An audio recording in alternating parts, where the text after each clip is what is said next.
Okay, so today I'm going to do a react session where I react to some more videos on YouTube, and I've been doing that kind of where I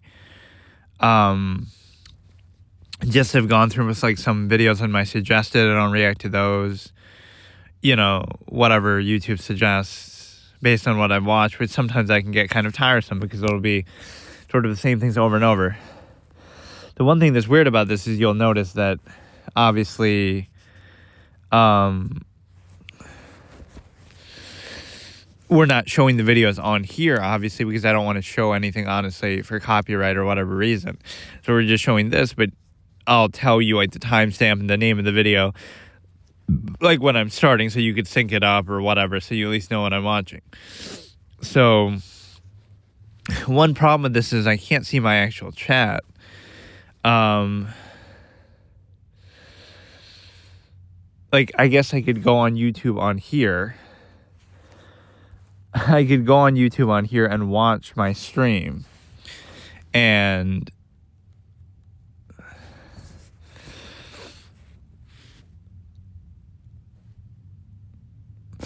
right, I could watch my own channel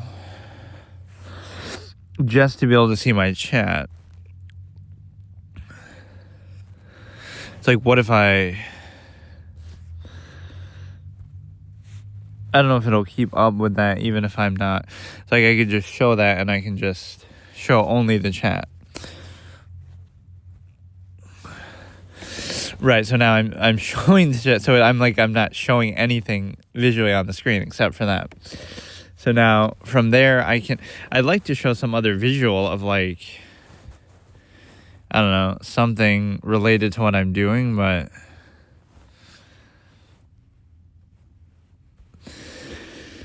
I guess that's fine. Okay, so I just pick random YouTube videos. They could be suggested, they could not be. And by suggested, I mean either by people, potentially in chat, but also by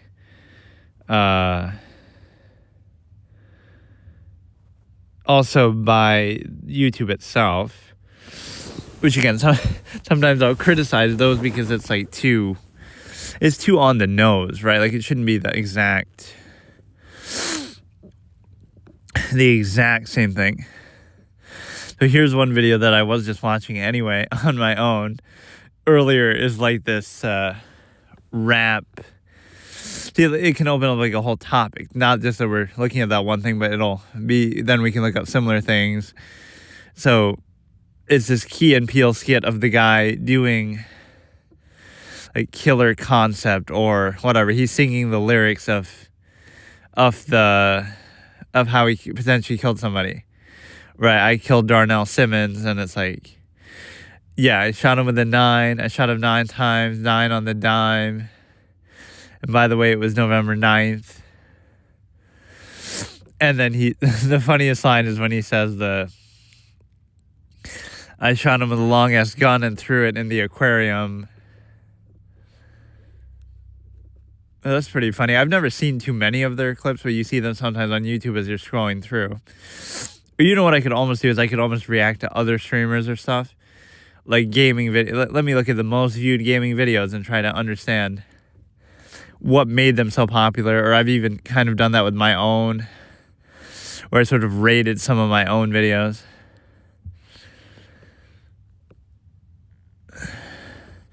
Or just to kind of understand. And the man had 0 assists, by the way. This isn't even a video, but it's the post. NBA memes. Kobe, I dropped 81. Bam, I dropped 83. Wilt, I dropped 100. Jack Taylor, I had heard about this at some point. 138 points, 27 for 71 threes, 52 out of 108. Grinnell College. I mean, it's still, as long as you win. Michael Porter Jr.'s idol, somebody says. I could just steal other people's comments, but I wouldn't do that. In fact, my friend typically does that with mine.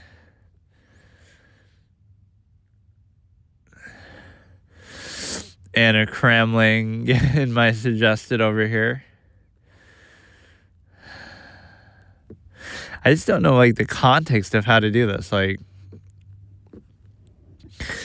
okay, this is a poll. Will the Celtics make the 2026 finals? I'm going to say no, even though they've done really well without Tatum and Brown has been carrying and playing like an MVP.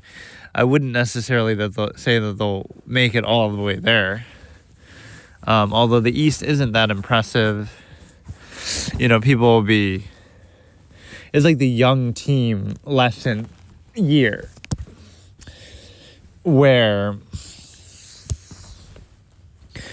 you have to remember, like OKC, even though they've won now, they had that learning curve where they were a top seed or one, I can't remember, but they were basically a top seed type team, and then they lose to Dallas, right? So they lose to a lower seeded team because they're still learning themselves and they're young. So you don't just automatically win. So the Spurs are not going to just win the title this year. The Celtics are not going to win this year either. The Pistons are not going to win this year either. So both of those teams will lose to a more experienced team, even OKC, as young as they are, oddly enough, as the champs. You might see that. So I don't think San Antonio is going to make it to the finals, but they had a great year and it'll be a good building block. And then I also don't think that the Pistons are going to make the finals, right? Because you rarely see that, where it's an aberration year where you go from not making the playoffs or you go from being kind of barely relevant to just straight up winning or making it to the finals. No, you might win a couple rounds and then lose, and then it's a learning experience for the next year or whatever to try to build on. There's got to be like some page you can go to that just give you a bunch of polls and questions and different things that'll give me ideas for topics. But this is at least one where I'm not driving. Kevin Durant is 87 points from passing Michael Jordan for 5th place in career points. I'm actually a little surprised by that.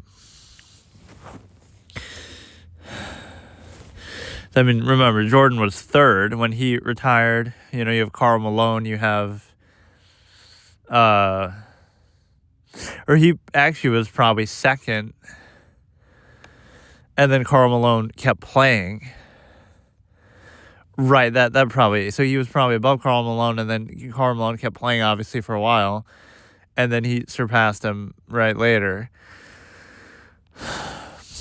But now Jordan's all the way down to 5. Which a lot of that has to do with playing time, obviously. He didn't play as long as these people, but I got to just at some point start reacting to some big name series. But the way that I should do that is, honestly, I could do it just like this. I just have to make sure the timestamps don't skip or anything. Resident Evil...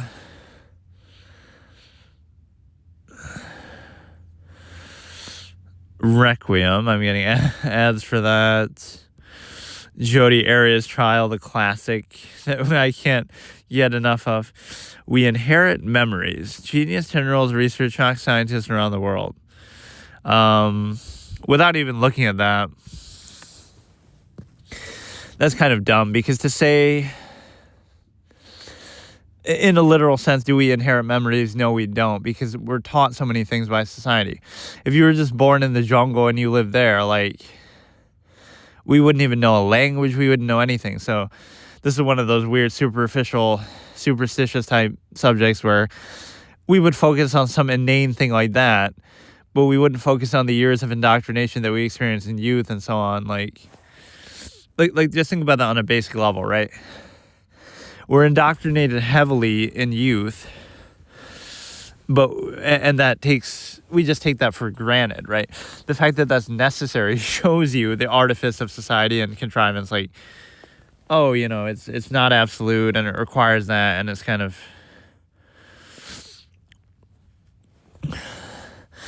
Which feat is harder to do? 83 points in a single game, 127, 20 plus... 127 straight of 20 plus. I'll say that one's harder because people are trying to... Bam is catching strays now from SJ's record, but because he even broke Wilt's record, which is kind of crazy, even though Wilt got ejected or something. But yeah, that's tough. And you would think, how come MJ couldn't do that or something? Of course, it brings to mind the line, "My whole life is consistent," when he says that. We lost to a rock with arms, some Pokemon thing. But no, I could react to other people's reactions to stuff. Jordan Peele breaks down Get Out. My favorite theory to do with Get Out would be like Rose herself was being hypnotized by the mom. Right, there should have been a scene suggesting that, like where Rose and the guy, I forget his name even. That would have been the coolest. Like where she's almost trying to hypnotize him. Like she's learned some tricks from her mother, and Rose is like, they're getting intimate like they do, but then she's kind of doing something almost a little bit hypnotic. Right, like look into my eyes and like, play into that. Like, oh, she's trying to do that a little bit, and it seems just romantic and typical intimate, but there's like an element of that where you see, oh, she's been influenced by the mother and the hypnotic techniques, or oh,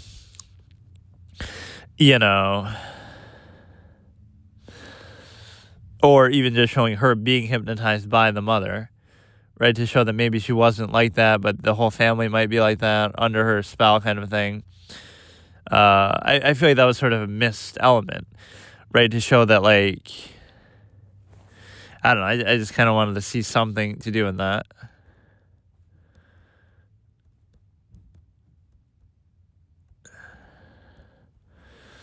But yeah, Get Out has to be one of the most overrated movies ever, and has to be one of the most like least subtle movies ever. Like I think of that scene with the auction where like Rose and him are like talking by the water or something, and they're just openly having an auction and his picture's there or something. It's like they're laying it on pretty thick, like we get what's happening, but it's like super on the nose. Or like even so much of the dialogue, like it's Chris is his name, right? So he gets there and they start talking about all these things, and it's like they're not really trying to hide it. They're just like, okay, we're openly just talking about this stuff to do with race and whatever, just very openly, just very like it's not very subtle or nuanced, right? There's like a million red flags, and it's kind of too limited in scope. It just keeps focusing on the same subject over and over, and it gets kind of annoying because it's just kind of tiresome. So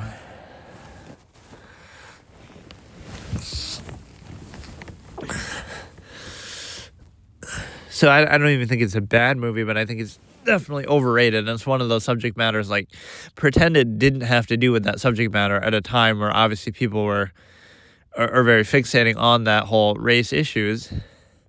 If it wasn't about that, but it was the same story, and you could say, well, how could you do that? But like, whatever, like, okay, two people go to their partner's family's house, and that family's a little weird, and they're suspicious something's going on, and then they end up trying to kidnap them. It's the same thing, just without the racial element.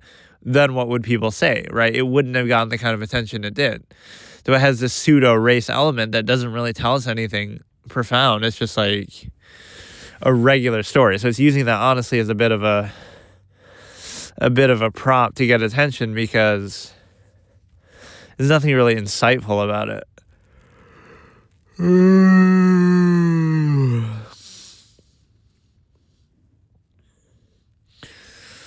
Charles Barkley roasting everybody, part 5. There's a few roasts of his that I actually all counter back, though, defending Skip Bayless no less.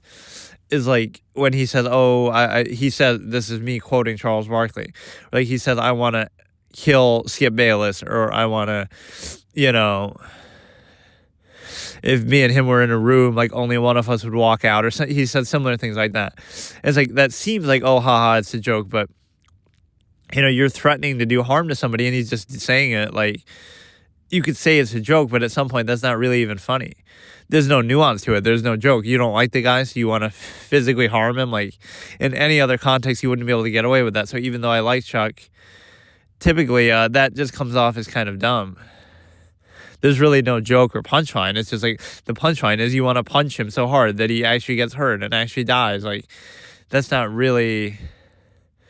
And again, I won't use the race thing here either, but like, if it was the other way, you'd say, oh, look, Skip's saying that, and, you would be all over him. But I just find that's kind of a low thing, because it's not really funny, and you're just directly threatening harm to him.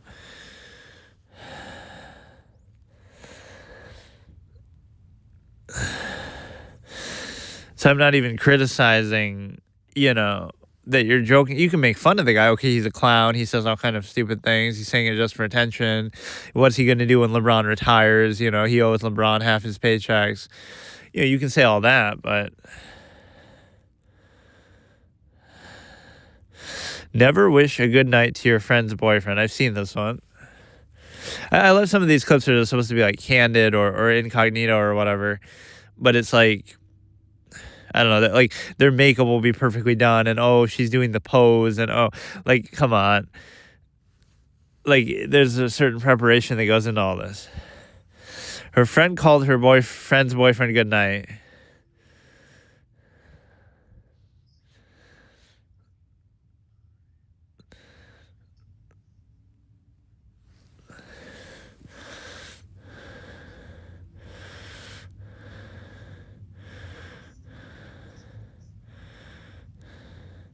Just calling to say good night. And he hung up.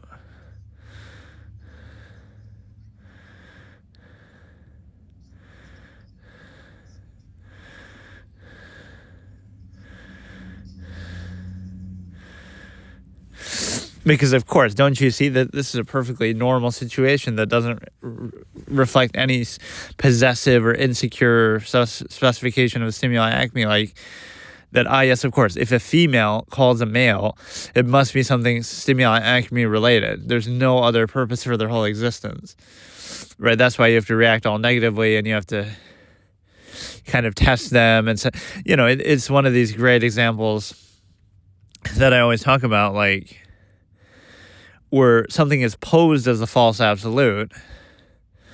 Well, I mean, it's posed as an absolute, but it's false. So in observable practice and reality and results, you see how it's not absolute, right? You're constantly struggling with it. You're insecure, you're possessive, you're all kind of conflicts and struggles and, cheating and fights and all this kind of thing. So you treat it as absolute and you're constantly struggling to maintain that illusion, but you clearly see that it's not. So then it'll be specified and personalized. Some people can overcompensate better or worse, but it just shows you maybe that's not uniformly what everybody always wants, right? To specify it. That's just more social engineering, right? So, some people may end up doing that anyway, but it wouldn't be so uniform or so obligatory. There was one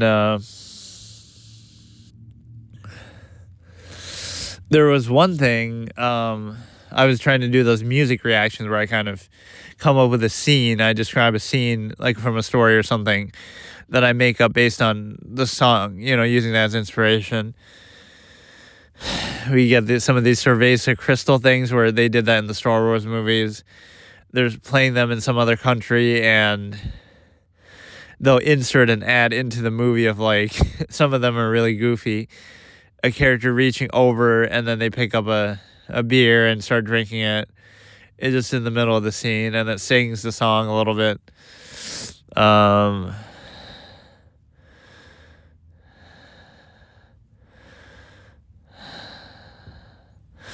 Woman with 4 legs. Happy Wayne Bracewell said he fell in love with Ashley from the moment he saw her in the news. How bro fell in love.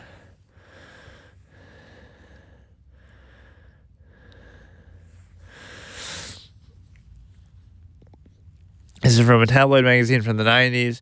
People are just uploading fake stories from the old tabloids and suckering a whole new generation with them. He got the deluxe passage, the forest creature type woman. That's what you call a leg man. He got a 2-in-1, so... Yeah, I feel like I noticed that with some of these too. They'll be reusing some of the same pictures out of context, but I don't know what the context really is here. It's like there could be another person kind of hiding in there or what?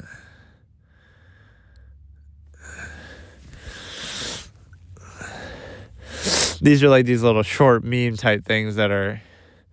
Wanted to surprise my tattoo artist's girlfriend and that didn't go well. She said no.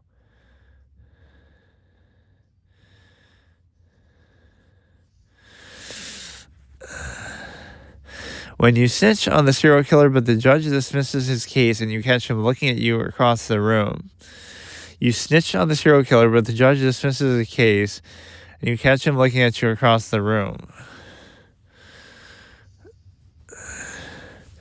That is an interesting thought, though. Like, if you got away with it, what would you do? Would you really seek vengeance? Like, wouldn't you be happy just getting away with it and then just moving on? Or you feel emboldened that you can get away with it again, so you feel like taking revenge on somebody? Or, you know, why would you put yourself at risk again?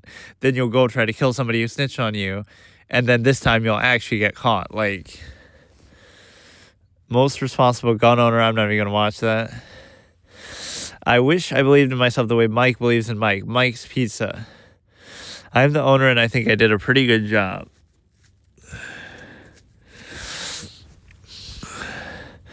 Thanks, me. I always knew you could do it.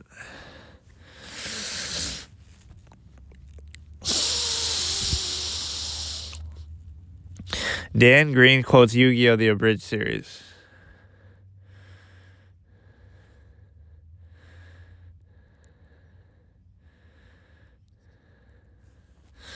Did I just kill a gay clown? That's not exactly a very noteworthy line.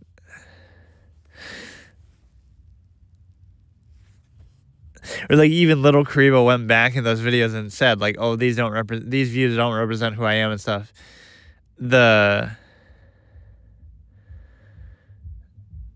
Whatever, that he says things that are, a lot of jokes are to do with that, either sexual things or whatever. So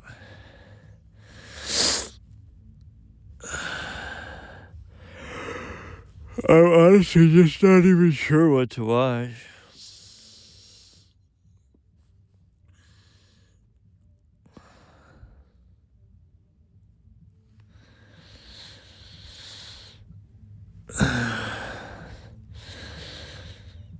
Yeah, 83-point debate.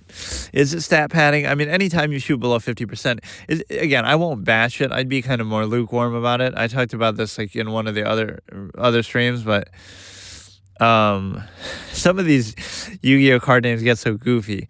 Blue Eyes Alternative Ultimate Dragon. Like, come on. Alternative. It makes it sound so dumb.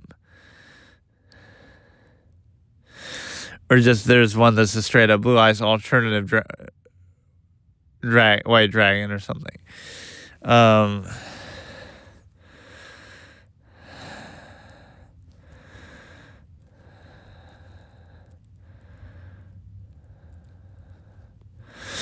But no, it's like,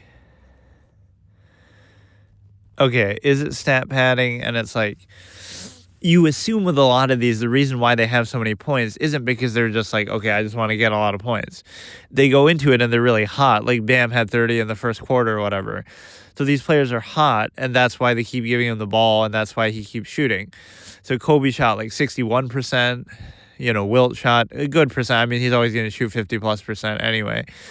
But I would say you should at least shoot 50% to justify it. And a lot of the time you'll shoot higher. Like Luka shot 70-something%. That feels very justified because, like he's so efficient. So he could have scored 100 if he wanted, if he shot 50%. So it doesn't feel like you're going out of your way to try to score. You're just in the flow of it.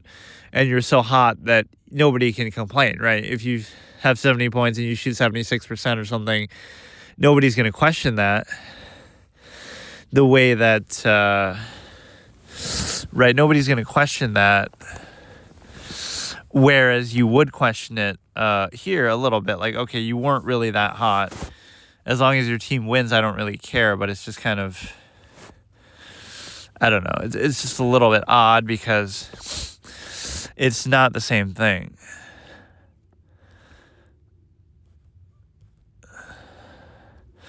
Gordon Hayward says Bam's 83-point game doesn't feel legitimate. I wouldn't say that. Bam is one of the best two-players in the league, so he's not really a scorer. I don't think he's great for the league, but it can happen. I mean, highlights how the league is already struggling. It almost feels like a pickup game you're watching. And for him to shoot 43 free throws and 22 threes, when that's not what he does, it almost feels like... But see, all these points are actually bogus. if it's a pickup game, then every game's a pickup game, so why doesn't everybody do it? Which, to be fair, there were like a lot of breaks if you look at those lists. Like Kobe scores 81 and then nobody scores close to it for a long time, like 70-point games, or there's usually breaks in between. But in the last like 5 to 10 years, a number of players have done it. Luka, Donovan Mitchell, Devin Booker. So it has become more frequent. But I mean, if he can do it, then why shouldn't somebody else be able to do it too? For him to shoot 43 free throws is fair to say. But I forget how much of that was really the other team starting to hack him on purpose. Like even with Wilt, you could say, oh, his own team started fouling the other team to get the ball back. But that was only because the other team was fouling Wilt, right, too, or fouling other players besides Wilt, so he couldn't run up the score. Or, I mean, he couldn't increase the score. And the 22 threes thing is like everybody does that. Like everybody starts jacking up threes anyway, so that's just the nature of the game. But that's not what he normally does. And again, against the Wizards, why was Stephen A saying that the Raptors were like good that year? Oh, Sam Mitchell's Raptors or something. The Raptors were garbage. The Raptors have always been garbage pretty much. Let me look at that thing if it shows the Raptors record. The Raptors were 14-27. And yet Stephen A gets on TV and says like, oh, it's like,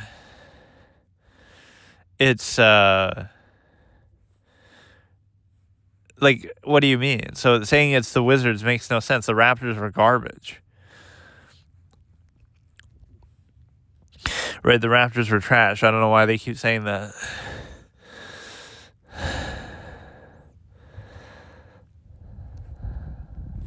I really just can't decide what to watch. Bro doing the most. He's doing like a split to let a girl walk over him across water. That was kind of smooth though. That looked cool, even though they could have both jumped or they could have just walked through what seems like shallow water or swam through it. Like the ants after I dumped my bong water on their ant hill. What the fuck?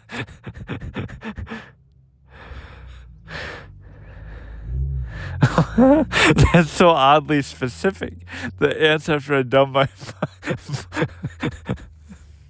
What the fuck?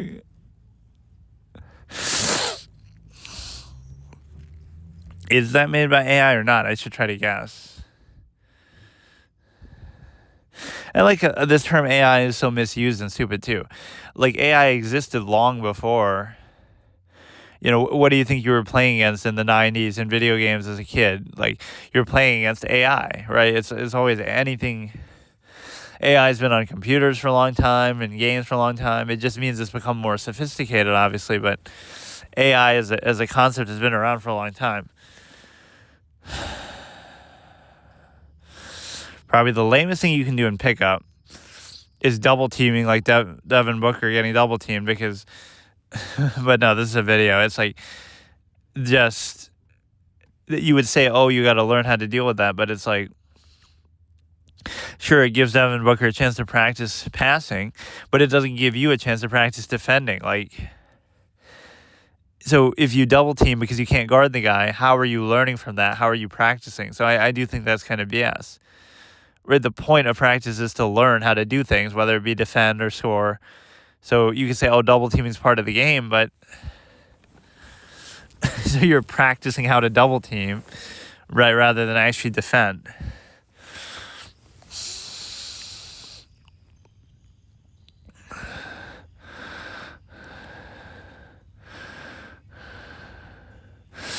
I would forget kind of who my teammates are because you're not wearing jerseys, so it's kind of like everybody's just, I don't even know what happened at the end. He passes it and then the guy runs the other way.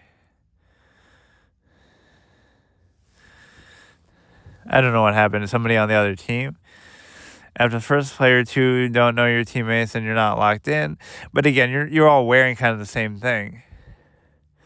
This is why shirts versus skins was created. That's how it used to be back in the day. I can't really blame you for doing that in the heat of combat, like just forgetting who your teammates are. You're not wearing the same jersey. Bring back ethical hoops. Have you attempted 43 free throws in a game this season?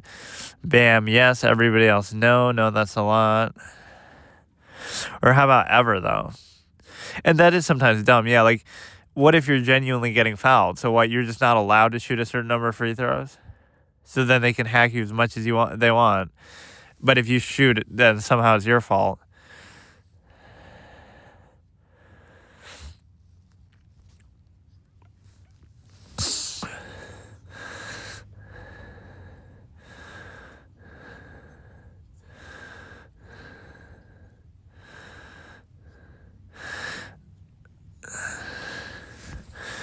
Hi, I'm Mike. This is her speedrunning a relationship. This is pretty funny. I don't know what it is. Hashtag original is the name of the video. Hi, I'm Maya. You're really cute. We should hang out sometime. You make me happy. You don't pay enough attention to me. This isn't working out. It's you, not me. We can still be friends. Not really. She just walks up to some stranger, apparently. So yeah, that kind of is showing an awareness of the process. That's a long-form postulate example, arguably, of a relationship. You already know how it's going to go, and the observable practice is imperfect. Never mind the fact that, you'd walk up to a random stranger in public and proposition them to specify the stimuli acme with them. And then you wonder why it's not absolute. Like, all it took was walking up to a random stranger. Like, that by design is a flawed process, right? But that's all it would take in the future, like... it's absolute, it's soulmate, it's love, it's meant to be. How did it start? I walked up to a random person that I didn't know and said some cheesy pickup line or something, and that's all it took. If that's all it takes, that's all it would take for them to cheat on you. That's all, it's definitely not an absolute. It's arbitrary.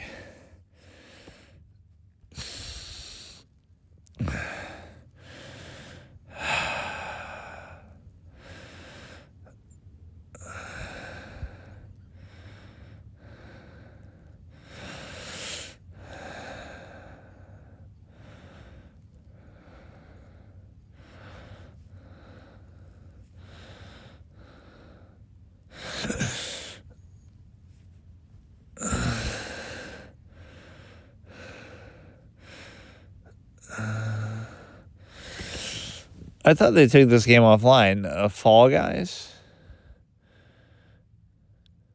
I thought they were getting rid of this game.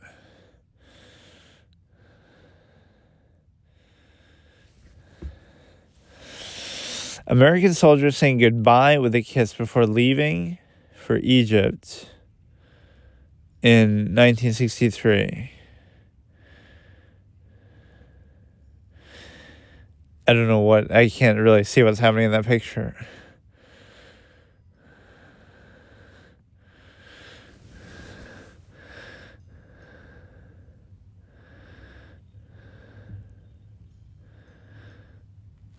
I mean, I couldn't blame you for doing something a little extra.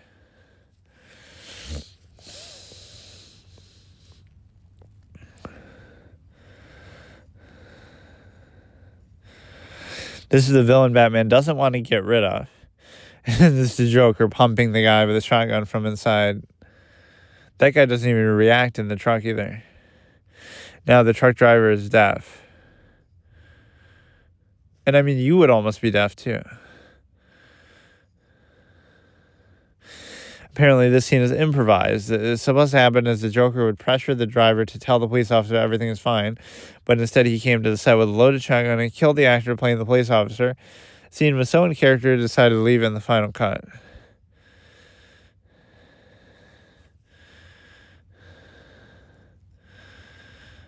His reaction there is very fast for somebody who's not very combat trained. One thing I love, actually, just as a recurring trope, is how uncombat skilled the Joker is in like every interpretation. Like in the Tim Burton Batman, right? What happens? The Joker is getting his ass handed to him by Batman, and then he does like some weird little trick to make them both fall down, I guess. But basically, he's no match for him in hand-to-hand combat. And the same thing is true even here. He has the two dogs with him, but he doesn't really... He has a pipe or whatever, but he doesn't really have the kind of fight that you would expect. Right now, like Ra's al Ghul or Bane, who are both like trained in a similar way to to Bruce. So that's kind of interesting how much of a pushover the Joker is physically, right? That they always portray him like that, which is kind of funny how consistent that is. I don't know if it's like that in the cartoons or in the game. Probably in the games it wouldn't be. They'll do something stupid to make him relevant as a boss fight, but I do like that as a parallel, that in both versions he's not much of a fighter at all. Even though he seems to have the upper hand a little bit in The Dark Knight. But he comes with the 2 dogs, and he has the pipe, and he gets him like under the scaffolding or something, but I don't know. It doesn't feel like he's really that threatening.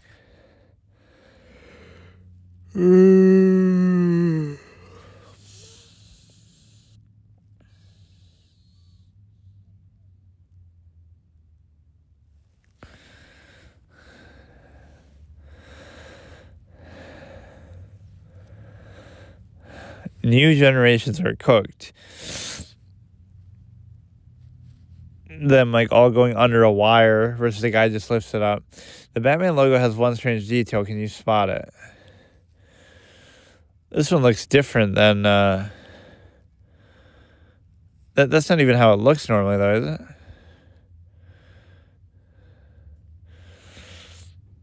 That's not even the correct Batman symbol, somebody says. The life of someone who forgives a person who has already shown them they will not change. It's him like opening the same door over and over. One problem sometimes with human psychology is like when people view everything as like a constant rather than a variable, right? Because that's kind of how people are trained in society to be like these static human functions, I call them. It's kind of like everything is set in stone, everything is all absolute, right? You're kind of limited mentally. Your identity is kind of very on rails. And so it's like people don't realize that there are variables where you can choose and self-actualize and, decide and do different things at different times. Then you realize, it's not as clear as that, where like people are just one static way. So then you wouldn't take it as seriously, right? Anybody can say anything, and that leads to the stigma effect, like where, all it would take is somebody to be pragmatic and say the right thing, and then they can accomplish anything, because people are trained to be controlled by that and to take that seriously.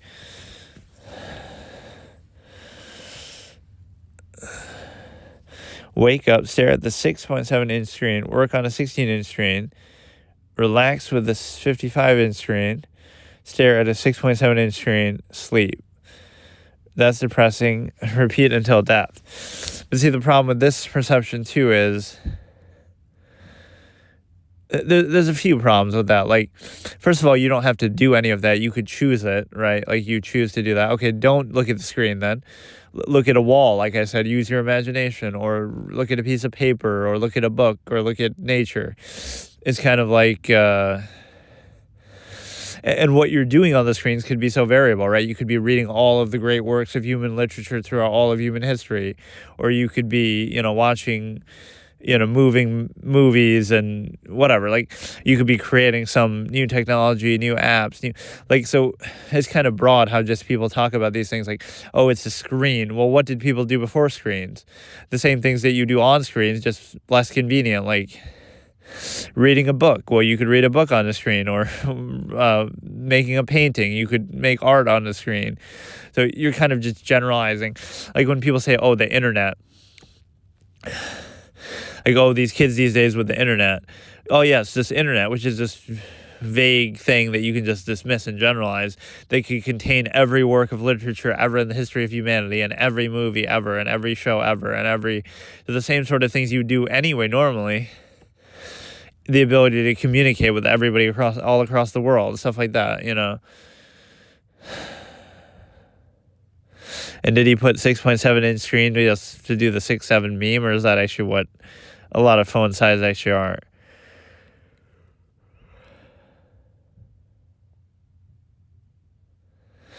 But no, that's too generalized. But no, I always draw that analogy of like staring at a wall versus staring at a screen. It's the initial-minded versus the open-minded or self-aware. Like, the same thing I say about social contrivance sometimes is like anything you could say, anything anybody else could say to you, you could imagine and say to yourself, right? And it's not limited, it's not incentivized, it's not narrow, myopic. I guess most people aren't like that. They're kind of trained in such a way that they rely on externality and derive value from other people only.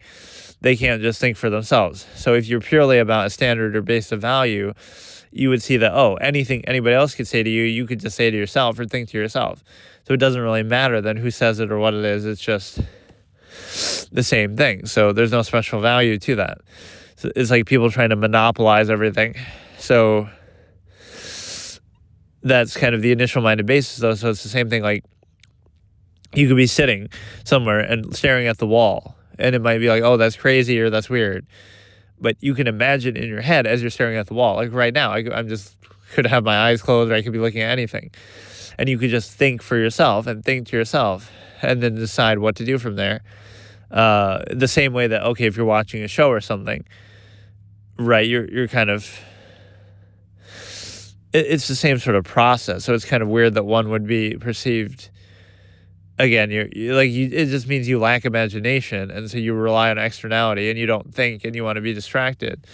Instead of watching a show, why not create a show, even if it's like in your own head? Okay, I'm going to imagine something. I'm going to, I'm imagining in my head right now some sort of story or some sort of fictional thing or different concept, and it's like, so instead of thinking for yourself, you're relying on others to think for you or other works to kind of distract you. And so you look at that analogy, okay, a person would pretend to be looking at a screen just to appease other people around them, because not only do they not think, but they're afraid of other people thinking.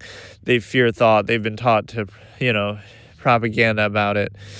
And then also it's a situation where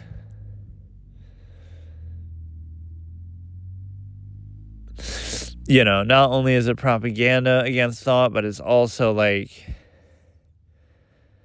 the difference is it shows you that everything people do is thinking anyway. So you sit down at the computer and you watch something fictional or something insignificant or whatever, and you're deriving value from externality, something, in front of you there. But all those ideas or whatever is present there was thought up by a person or observed by a person. So you could turn to the wall and think to yourself the same thing or something similar or something, whatever, anything. So it's like fearing your own mind or imagination. What would really be wrong with that? And the only thing that's wrong is that society can't predict or control it, because they can't. You basically are showing you don't need them. You could, anything anybody else could say, you could imagine to yourself. Anything, you can just think to yourself. So if you do that, so again, somebody staring at a wall versus staring at a screen, it's actually kind of the same thing. One of them, you rely on your own imagination and you kind of create an idea, or you kind of, or you, again, rely on others to do it for you. So again, like what I'm doing now, or just in general, you can always do that. You can imagine something, you can try to create something.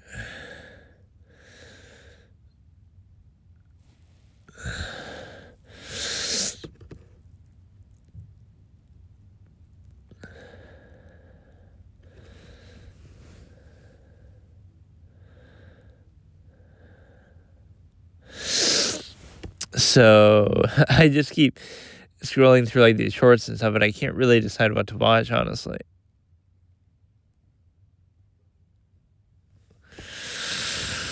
Let's see. I was gonna watch that Send Hell, but then I looked up and I don't think it's even available to watch yet on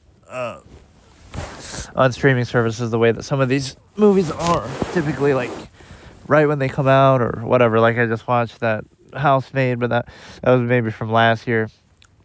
Because that's what happened with a lot of modern movies, is they're kind of on streaming services like immediately or like super quickly. Maybe ever since COVID that's happened, like where you're not expected to watch it in the theater as much. It's kind of just everything is moved over to the streaming area.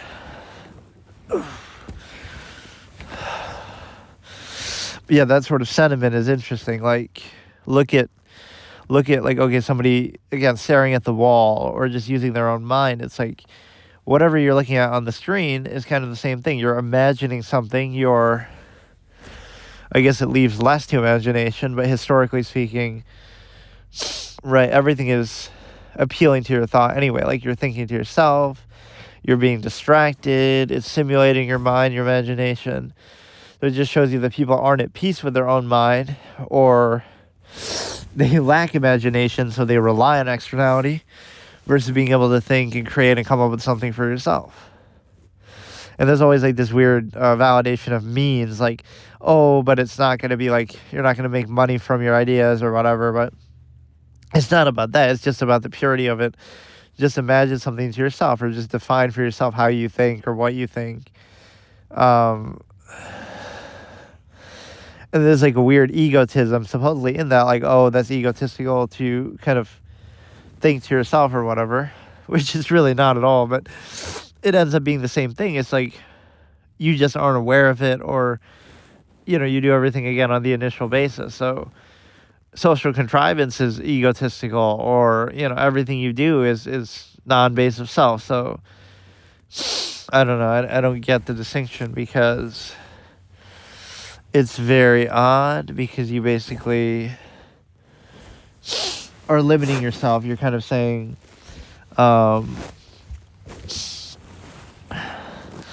again, you're allowed to value insignificant things that have no impact on your life in fiction on a screen, but you're not allowed to think about the nature of contrivance around you, or objective reality, or things you're exposed to, whatever, anything or everything. You're not allowed to do that, right? You're not allowed to just think, because, oh no, that could be a threat to contrivance, or, oh no, you're not allowed to be free.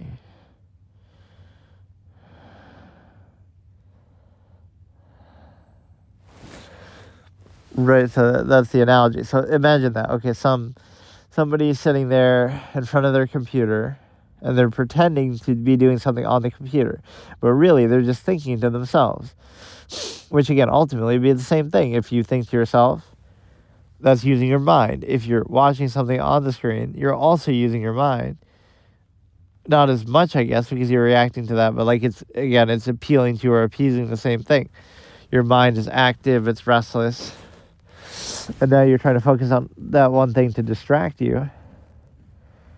So would you rather be distracted by something like that, escapism and stuff, or would you rather be imaginative and think for yourself and all this? So, but yeah, even that's questionable. Is like valuing, if you define value by that, like, oh, unless you make money from it or you turn it into something like that. First of all, you'd have to start somewhere, so you wouldn't even know that. But also, it's a situation where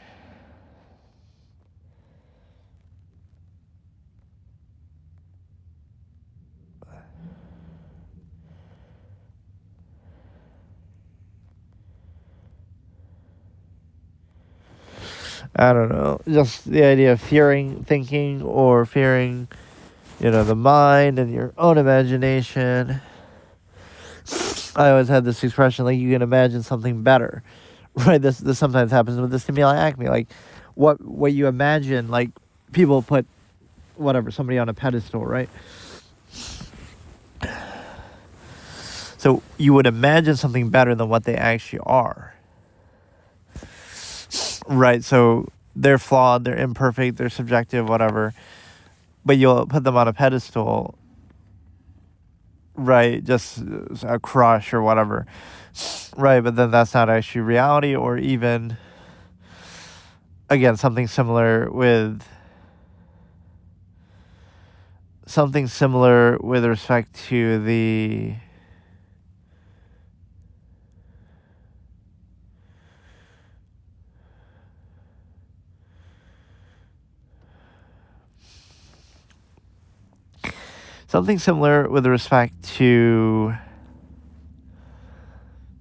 basically the whatever. Let me try to explain it once more.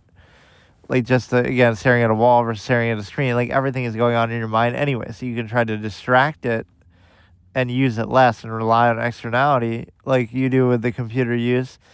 Or you could just think for yourself. And again, you might come up with an idea just as good as that, or whatever, similar to that, or something different altogether. But it's like, it's the same thing that you're doing, right? This is a good way to show initial mindedness. You're looking at a screen and you're experiencing certain things on the screen versus you're looking at a wall, and again, both are appealing to your thought. Right, so you're either distracting yourself, letting somebody else do the thinking for you, right, because they have their work made or whatever. But if you look at the wall, you can imagine for yourself anything. So it's not that you're looking at the wall, it's that you're basically not looking at anything. And so your mind is free. It's not limited. It's similar to the conversation I had about experience. There's this classic scene I wrote in a short story, like, it's like a classic scenario anyway, where, like, again, the one character is saying, it's basically like the lazy king, as I call him, philosopher type character, and somebody very successful in the business world and stuff like that. So basically,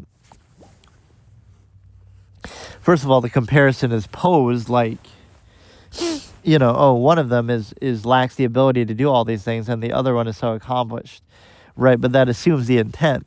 That lazy king might be perfectly happy eating one meager meal a day, or living, sleeping on the floor or on the ground, right? So what if they're happy with that, and what if that's their choice? So it's not a difference of ability, it's a difference of will and intent.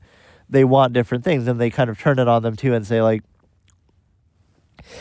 oh, that makes you possessive. It doesn't make me lazy or incompetent. It makes me simple and humble, and it makes you possessive and materialistic and selfish, right? That you require more things, that you desire so many things. So that's the first part of it, but the other part of it is to do with experience. Like, okay, so he poses it like this, right? You can use and defer to your experience if you want. For the rest of this discussion, you can talk all about your experience, right?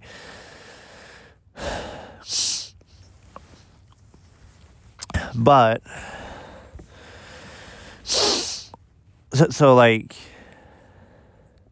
or I forget exactly how I said it, but basically he kind of traps him. He says, okay, do you want to rely on your experience? Is that all you want to talk about this whole time in this discussion? Then okay, you can do it. I'll defer to that. Talk about only your experience this entire conversation. Right, and then they agree. And then it puts them in a trap, because now, even as extensive as their experience is, it's still only a fraction of everything in the world and all that could be and all you could think about. So now it's like they're constrained to their limited myopic experience in their own personal life. So even though that seems validated, it's very limiting, it's very narrow. So you can use that as a basis for credibility all you want. But then the philosopher is saying, oh, I'm not restricted to those things.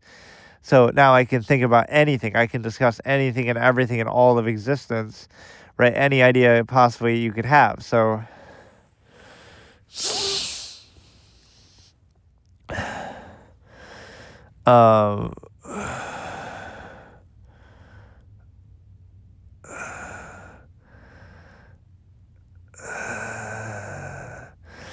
right, so in other words, you're using the infinite objective mind versus the limited physical subjective self.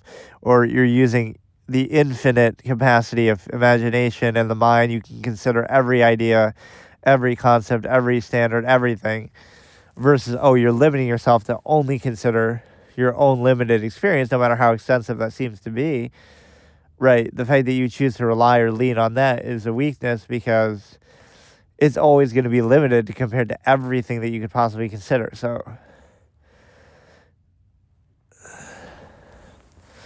right, because your experience is always going to be lesser than everything you could possibly imagine or think about or consider. So, while you can take pride in it to some extent, you kind of limit yourself by it, because it's just a small fragment of everything that you could possibly think about. or use in a discussion. So again, you're limiting yourself. I had a better way to explain it, but I kind of forgot. But yeah, that whole conversation is interesting. I was like, oh, do you want to defer to your thing? Do you want to defer to your experience and talk about that? Or do you want to be free to discuss anything and everything and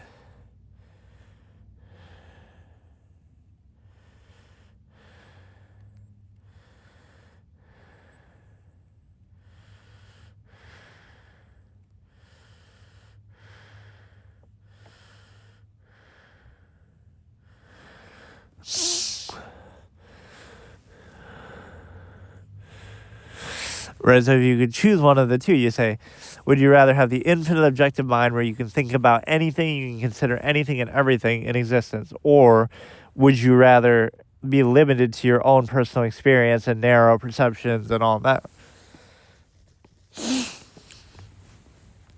Because that infinite objective perception would include all the potential experiences you've had, but you're just placing special emphasis on them out of ego insistence. What I call ego insistence, non-invasive self. I call it ignorance insistence, preconceived non-choice, like all things you didn't even choose to be exposed to when you were younger, but now you let them define you or you insist upon them. Right, and so...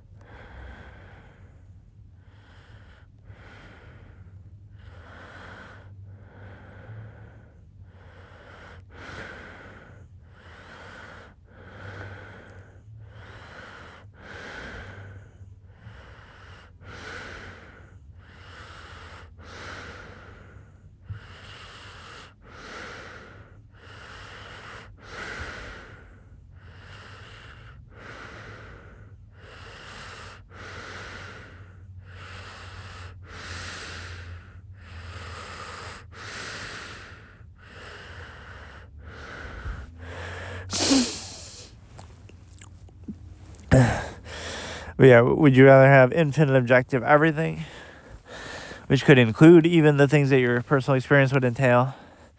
That's what it kind of turns into. You're baiting somebody's ego a little bit, like,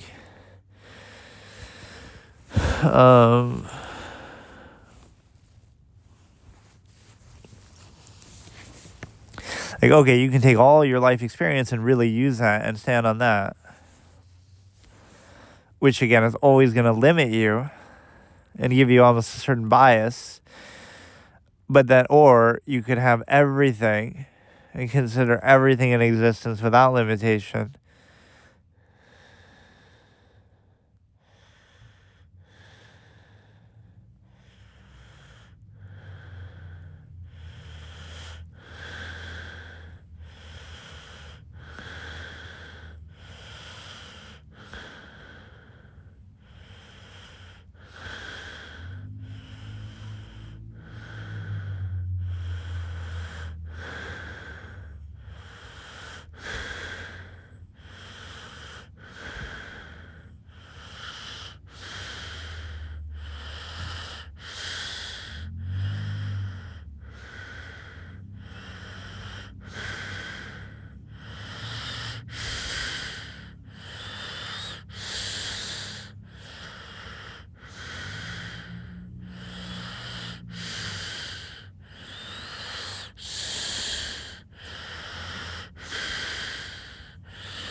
Let's see, I always say I'm going to react to stuff, and then I react to like a few videos, and then I just talk about different concepts. But yeah, basically challenge your experience that way, no matter how extensive it seems to be. That...